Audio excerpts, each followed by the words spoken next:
আগুন এবং যে আক্রমণ সন্দেশখালীতে ঘটছে তার প্রতিবাদ জানান। রাজ্য জুড়ে নারী নির্যাতনের যে অস্বাভাবিক পরিস্থিতি এবং সন্দেশখালীতে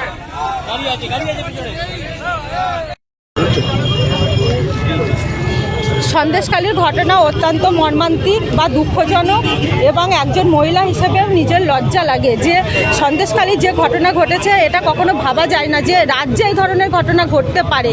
কারণ যেখানে মাননীয়া মহিলাদের সুরক্ষার জন্য 500 টাকা 1000 টাকা লক্ষ্মীর ভাণ্ডার দিচ্ছে, আজ সেই লক্ষ্মীদের উপরেই অত্যাচার হচ্ছে, অথচ এখনও পর্যন্ত মাননীয়া সেখানে যাওয়ার প্রয়োজন মনে করলেন না।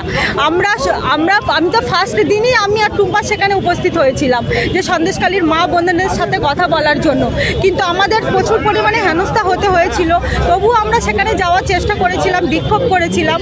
তো আমরা ওখানে যে মা বোনদের সাথে কথা বললাম, ওরা যেভাবে সব কিছু মানে প্রকাশ করে বলল যে ওদের ওপরে দিনের পর দিন যে অত্যাচার হয়েছে, দিনের পর দিন ওদের মা বোনেদের মেয়েদেরকে ক্লাবে পার্টি অফিসে তুলে নিয়ে যাওয়া হয়েছে, অত্যাচার করা হয়েছে।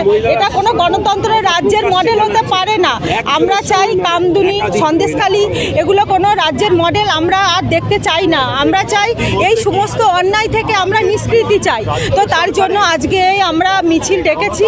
আমরা চাইছি যে সন্দেশখালীর যে শেখ শাহজাহান আছে তাকে ইমিডিয়েটলি অ্যারেস্ট করা হোক এবং যারা দোষী তাদের দৃষ্টান্তমূলক সাজা হোক এবং সন্দেশখালীর মা বোনেদের সম্মান রক্ষার এবং তাদের বাঁচানোর জন্য তাদের পাশে সমস্ত মানুষ দাঁড়াক। সরকার তো দাঁড়াবে না। সরকার যেহেতু সন্দেশখালীর শাহজাহান হচ্ছে একটা ভোট ব্যাংক, উনি দাঁড়াবেন না, সরকার দাঁড়াবেন না, সেটা আমরা ভালো করেই জানি। তো আমরা এই সন্দেশখালীর মা বোনেদের জন্য আজ আমরা রাস্তায় নেমেছি, জাস্ট বিচারের জন্য, তারা বিচার পায়। তারা সেই আমাদের পুনরায় কামদুনি থেকে সন্দেশখালী বিস্তর কি অভিযোগ থাকে? দেখুন, অভিযোগ একটাই, কারণ আজকে তো আমরা বাধ্য হয়ে পথে নেমেছি, কারণ আমরা তো চাই না যে আমরা পথে নামি, তাই না? সেই ক্ষেত্রে আপনারা জানেন যে কামদুনির যারা দোষী তারা একটা জঘন্যতম অপরাধ করেও আজকে কিন্তু দোষীরা বেকসুর খালাস হয়ে গায়ে হাওয়া লাগিয়ে ঘুরে বেড়াচ্ছে। কামদুনি যে ঘটনা ঘটেছিল একটা মেয়ের সঙ্গে ঘটেছিল, তাকে একের পর এক মাথায় আঘাত করা হয়েছিল, তাকে ধর্ষণ করে তার দুটি পা ছিঁড়ে দেওয়া হয়েছিল। কিন্তু সন্দেশখালের হাজার হাজার মহিলাদের সঙ্গে দিনের পর দিন রাতের পর রাত অত্যাচার করা হয়েছে। আজকে সন্দেশখালীর মহিলারা তাদের দেয়ালে পিঠ থেকে গেছে বলে আজকে তারা রাস্তায় নেমে প্রতিবাদ করছে। সেই জায়গায় দাঁড়িয়ে ওখানকার যিনি সাংসদ নুসরাত জাহান, তার মুখে কোনো রকম কথা নেই। কারণ ভোটের আগে আমরা দেখেছিলাম তাদের পাশে গিয়ে খন্তি নাড়তে, তাদের উনুনে জাল দিতে। আজকে তিনি একটা অডিও পাঠিয়েছেন সন্দেশখালীর মেয়েদের উদ্দেশ্যে এবং তিনি একটা কথা বলেছেন যে সাধারণ মানুষ নাকি তার মধ্যে ঘি ঢালছে। আরে সাধারণ মানুষ কেন তাদের পাশে গিয়ে দাঁড়াবেন? আপনারা যান, আপনারা গিয়ে সেই গ্রামের মহিলাদের কাছে দেখুন তারা আজকে কত অসহায়। তারা রাত 12টার সময় পিঠে করতে ডেকে নিয়ে যাচ্ছে, রাত 12টার সময় মিটিংয়ে ডেকে নিয়ে যাচ্ছে। এরম কি আমাদের রাজ্য? এটা কি আমাদের রাজ্য হতে পারে? এই রাজ্য সাধারণ মানুষ আর মেনে নিতে পারছে না। কারণ গতকালকে দেখেছেন আমাদের রাজ্যের মুখ্যমন্ত্রী, যেখানে একজন মহিলা মুখ্যমন্ত্রী, সেখানে তিনি বলছেন যে ওখানে যাদের নিয়ে অভিযোগ তারা সবাই নাকি গ্রেপ্তার হয়েছে। গ্রেপ্তার শাহজাহান কোথায় গ্রেপ্তার হয়েছে? তাকে ধরুন, তাকে অ্যারেস্ট করুন। তাকে কেন রেখে দিয়েছেন আন্ডারগ্রাউন্ড করে? এটা ভাবতে পারছেন না? কারণ এইটাই যে তাকে অ্যারেস্ট করলে কেঁচো খুঁড়তে কেউটে বেরিয়ে আসবে, সেই কারণেই। এটা সাধারণ মানুষ মেনে নেবে না। আজকের একটা বার্তা দিতে চাই, সন্দেশখালীর মেয়েদের নিরাপত্তা দেওয়া হোক এবং ওরা যে অভিযোগ করছে তার ভিত্তিতে যারা অভিযুক্ত তাদেরকে অ্যারেস্ট করা হোক। এটাই আমাদের দাবি। আগে যেভাবে রাস্তায় নামতেন সকলে মিলে, কোথাও কি ক্লান্তি দেখা যাচ্ছে? আন্দোলনগুলো কমজোরি হয়ে যাচ্ছে? মোমবাতি কি নেই শহরে? দেখুন, মোমবাতি শহরে নেই কিনা সেটা পশ্চিমবঙ্গে মানুষ দেখতে পাচ্ছেন। আসলে ভয়েতে বা ভাতাতে যদি মোমবাতির দোকান তারা না খুঁজে পান, তাহলে তাদের শিরদাঁড়াই তারা আর বোধহয় খুঁজে পাচ্ছেন না। এখানে যারাই এসেছেন তারা প্রত্যেকেই মনুষ্যত্বের পক্ষে এসেছেন। আইন কানুন মানবিকতার পক্ষে এনারা সবাই এসেছেন। সবার উপরে মানুষ সত্য, তাহার উপর নাই। আর আমার পশ্চিমবঙ্গের শাসক দল মনে করে মাটিতে সবার উপর চোর সত্য, তাহার উপর নাই।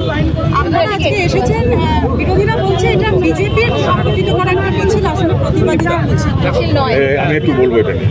দেখুন, একটা কথা বলি, এখানে সত্যি তারাই বিরোধী তৃণমূলের, আমাদের শাসক দলের, যারা চুরি করবার অধিকারকে গণতান্ত্রিক অধিকার হিসেবে আইনের পাতায় লিপিবদ্ধ করতে চায়। সেটা মানুষের মা বোনেদের সম্ভ্রম ইজ্জত থেকে শুরু করে মানুষের চাকরি, আবাস, শান্তি শৃঙ্খলা, এমনকি তার একটা গণতান্ত্রিক অধিকার ভোট, সেটা চুরি করা যাতে গণতান্ত্রিক অধিকার হিসেবে যতক্ষণ না আইনের খাতায় লেখা হচ্ছে ততক্ষণ পর্যন্ত মানুষের পক্ষে, মানবিকতার পক্ষে যতই কথা বলা বিভিন্ন মানুষেরা আসুন না কেন, তারা তো চোরেদের কাছে বিরোধী। এবং আমরা এই ধরনের মানবিকতার পক্ষে এবং চোরেদের বিরুদ্ধে, লুটেরাদের বিরুদ্ধে যদি বিরোধী আখ্যা নিতে আমরা যদি পাই, তো তাহলে আমরা গর্বিত। আমি একটু বলবো। যেখানে আমরা দেখেছি যে আগে বহুবার আপনারা বুদ্ধিজীবীরা একসাথে রাস্তায় নেমেছেন, বিভিন্ন যা সমাজে ঘটেছে, কিন্তু কোথাও গিয়ে মনে হচ্ছে না যে আপনারা কোথাও বিভক্ত হয়ে গেছেন, কোথাও গিয়ে আপনারা মাত্র কয়েকজন যারা রাস্তায় নেমেছেন, এই আন্দোলনটা কোথাও একটু ক্ষীণ হয়ে যাচ্ছে না? অতি অবশ্যই ক্ষীণ হচ্ছে।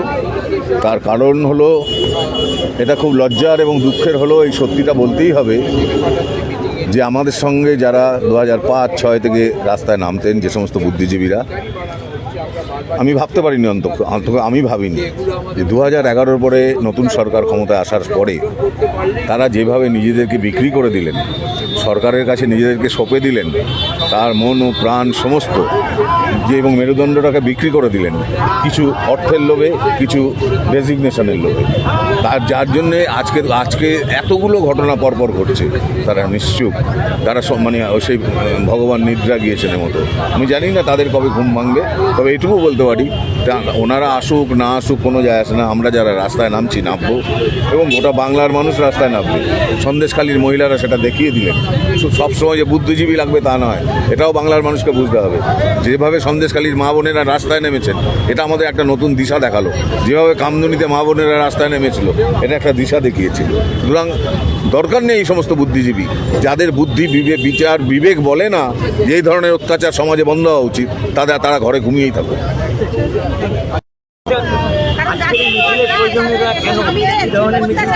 আজকের এই মিছিলটা কলকাতায় খুব দরকার ছিল। আরে কলকাতার মানুষ টিভি আর এর সামনেই দেখছে, আসলে ওখানে যে এত বড় একটা অরাজক অবস্থা, এটা আমরা জানতে পারতাম না শাহজাহানের এই কুকীর্তি না ধরা পড়লে। আজকে সেই কুকীর্তি ধরা পড়ার দরুন আজকে কিন্তু আমরা বুঝতে পারছি যে পশ্চিমবঙ্গে কি পরিস্থিতি। রাত 12টার সময় মহিলাদের মিটিংয়ে ডাকা হয়, মিছিলে নিয়ে যাওয়া হয় এবং অশ্লীল কাজ করা হয়। এত লার্জার মলেস্টেশন পশ্চিমবঙ্গে এর আগে হয়েছে বলে আমার ধারণা।